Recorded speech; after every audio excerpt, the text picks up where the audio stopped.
전기회로 탐구활동 3번 저항에 의해서 만들어진 전기회로 안에서 저항과 전류와 전압의 값을 계산해보는 공부를 해보도록 할게요. 아마 학교에서 과학실에 내려가서 직접 저항들을 연결해보고 그 저항값을 계산해보는 실험을 해보셨을 텐데요. 저항을 직렬로 연결해보고 또 저항을 병렬로 연결하면서 이렇게 저항을 여러 개를 연결했을 때 합성 저항이 어떻게 되는지를 공부해보셨을 겁니다. 자, 직렬 연결의 경우에는 이렇게 한 갈래의 길밖에 없어요. 한 갈래의 길을 가면서 1만큼의 방해를 받고 다시 또 1만큼의 방해를 받고 또 다시 1만큼의 방해를 받는 거니까 여기 있는 저항값들을 다 더해주면 됩니다. 그래서 가해서 나오는 저항값은 3옴이 되겠고요. 근데 나의 경우에는 조금 달라요.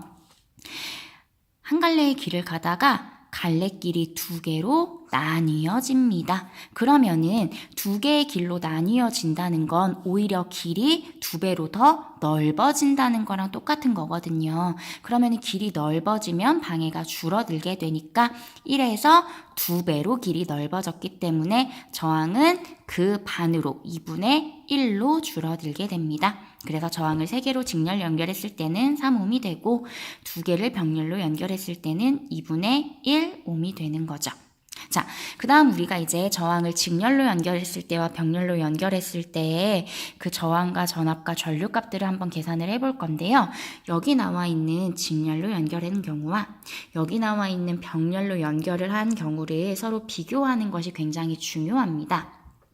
자, 직렬로 연결했을 때는 6V짜리 건전지의 길이 딱 하나예요. 하나의 길에 1옴짜리 방해가 있고 2옴짜리 방해가 있습니다. 그럼 한마디로 이거는 6V짜리 6만큼의 높이가 올라간 물이 1옴짜리 물레방아를 돌리고 2옴짜리 물레방아를 돌려줘야 되는 거예요. 그럼 이 6이라고 하는 이 높이를 적당히 나누어서 1옴짜리 물레방아와 2옴짜리 물레방아를 함께 돌려줄 수 있어야겠죠. 그런데 그럼 이 6이라고 하는 높이를 반반 나누느냐? 그게 아니고 1옴짜리는 저항이 약한 애고 2옴짜리는 저항이 큰 애잖아요. 그럼 큰 애를 돌릴 때 더 많은 에너지가 필요하니까 여기에 더 많은 높이를 사용하고 1옴짜리에는 적은 높이를 사용한다고 생각하시면 됩니다. 그리고 여기에 이제 중요한 게 있어요. 자, 여기에서 내려온 물이 올라가서 하나의 길로 가는 거니까 여기를 지나는 물도 여기를 지나는 물도 여기를 지나는 물도 물의 양이 다 어떻다는 거예요? 똑같다는 거예요. 한마디로 A를 지나는 전류의 양이나 B를 지나는 전류의 색이나 둘 다 똑같다는 얘기죠. 그럼 우리 한번 이제 계산을 해볼게요. 이걸 우리가 정리를 하려면 자, 직렬 연결해서 전체 전압은 1번 전압과 2번 전압을 합친 값이 돼야 돼요. 높이를 이렇게 나눠 썼으니까. 그죠? 그 다음에 전류는 1번을 지나는 거나 2번을 지나는 거나 똑같다. 우리 이걸 1이라고 하지 말고 A, B라고 합시다. A, B. 자, 그럼 이제 계산해 볼게요. 전기회로의 전체 저항은 어떻게 구하느냐? 여기 1 방해를 받는데 1의 방해를 받고 다시 2의 방해를 받았어요. 두 개 어떻게 하면 돼요? 더하면 돼요. 그래서 1옴 더하기 2옴 해서 3옴.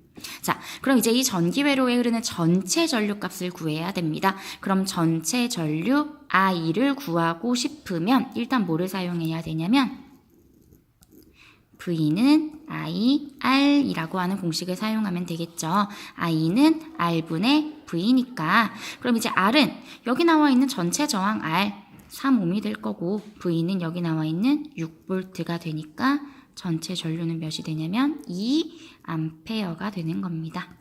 그럼 이제 전체 전류가 2A예요. 그럼 A와 B에 걸린 전압을 계산을 하려면 A 경우에는 전압 볼트를 계산하려면 V는 IR인데 V가 A의 전압이고 A의 전압을 구하려면 A의 전류의 색이랑 A의 저항값을 넣어야겠죠. 그러면 A에 걸리는 전류의 색이 다 똑같다고 했어요. 전체 1 다 똑같으니까 여기는 뭐가 되냐면 2A. 거기에 A의 저항 1옴. 그래서 얘가 1옴 하면은 A의 전압은 2V가 되는 거죠. 그럼 이제 B의 전압은 어떻게 되냐?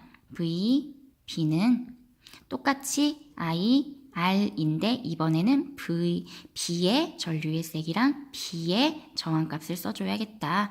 그러면 B의 전류의 색이 똑같다. 뭐랑? 전체 전류값 2A랑 똑같고 거기에 곱하기 B의 저항 2ohm을 해주면 4V가 나오게 되는 겁니다.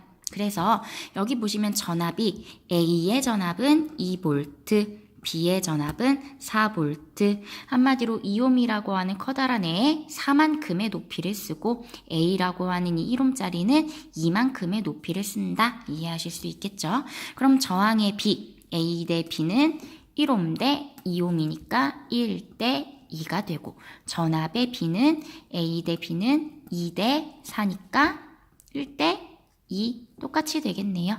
그리고 저항을 직렬로 연결했을 때 합성 저항은 3이니까 1ohm, 2ohm보다 커진다. 오케이?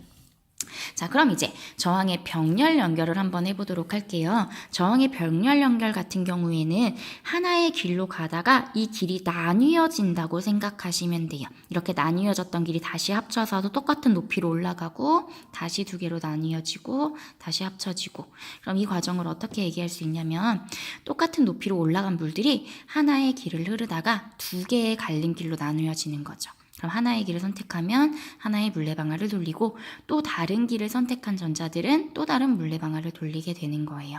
근데 이제 여기를 지나는 전체 전류, 그러니까 전자의 양이 똑같이 반반 나뉘어지느냐? 그건 아닙니다. 한쪽은 방해가 많고요. 한쪽은 방해가 적어요. 전자들은 방해가 적은 쪽을 많이 선택해서요. 1ohm 쪽으로 더 많은 전자들이 흘러가게 되는 거예요. 그럼 이걸 정리하면 여기를 흐르던 전체 전류들이 이쪽과 이쪽으로 나뉘어지는데 한마디로 A와 B 쪽으로 나뉘어지니까 두 개를 합한 값은 전체 전류가 될 거고 그리고 그러면 높이는 똑같지 이쪽도 6, 이쪽도 6 항상 똑같은 높이를 가지고 떨어지니까 전체 전압과 A의 전압과 B의 전압이 다 동일하게 되는 겁니다. 그럼 이거 가지고 우리가 이제 정리를 해보면 A와 B에 걸린 전압 각각 똑같이 다 6V 같은 높이를 가지고요. A와 B에 흐르는 전류의 값은요. A 같은 경우는 전류 I는 R분의 V 그러면은 A 거를 찾아야 되잖아요, 우리가. 그럼 A의 전압 6V. A의 저항 1ohm. 그래서 1ohm. 그래서 A에 걸리는 전류는 6A가 되는 거고요. B에 걸리는 전류는 B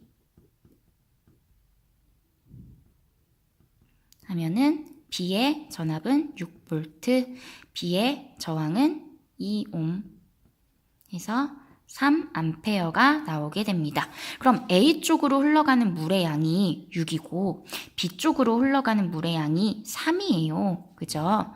그러면은 이거 두 개가 합쳐진 물의 양, 전체 전류는 I랑 A랑 B의 전류 더하면 되는 거니까 9A가 되겠습니다. 그리고 이거 전류의 B, A 대 B, 전류의 B니까 6 대 3. 그래서 2 대 1이 되고요. 저항의 B는 1 대 2. 그래서 저항이 클수록 전류가 조금 가고 저항이 작을수록 전류가 많이 가는 것도 보실 수가 있어요. 그럼 이 회로의 전체 저항은 어떻게 구할 수가 있느냐? R은 I분의 V죠? 이 공식에서 찾는 거예요. R은 I분의 V. 그럼 이제 I분의 V. 그럼 전체 전류 I 9A, 전체 볼트 6V. 그럼 몇이 됩니까? 3분의 2 ohm이 되겠죠. 그러면은 저항을 병렬로 연결했을 때 1ohm보다 2ohm보다 더 작은 3분의 2ohm. 그래서 합성 저항은 작아진다. 공부하시면 되겠습니다.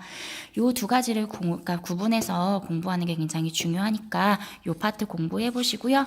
꼭 뒤에 있는 문제 다시 풀어보시고 업그레이드 문제까지 다시 한번 풀어보세요.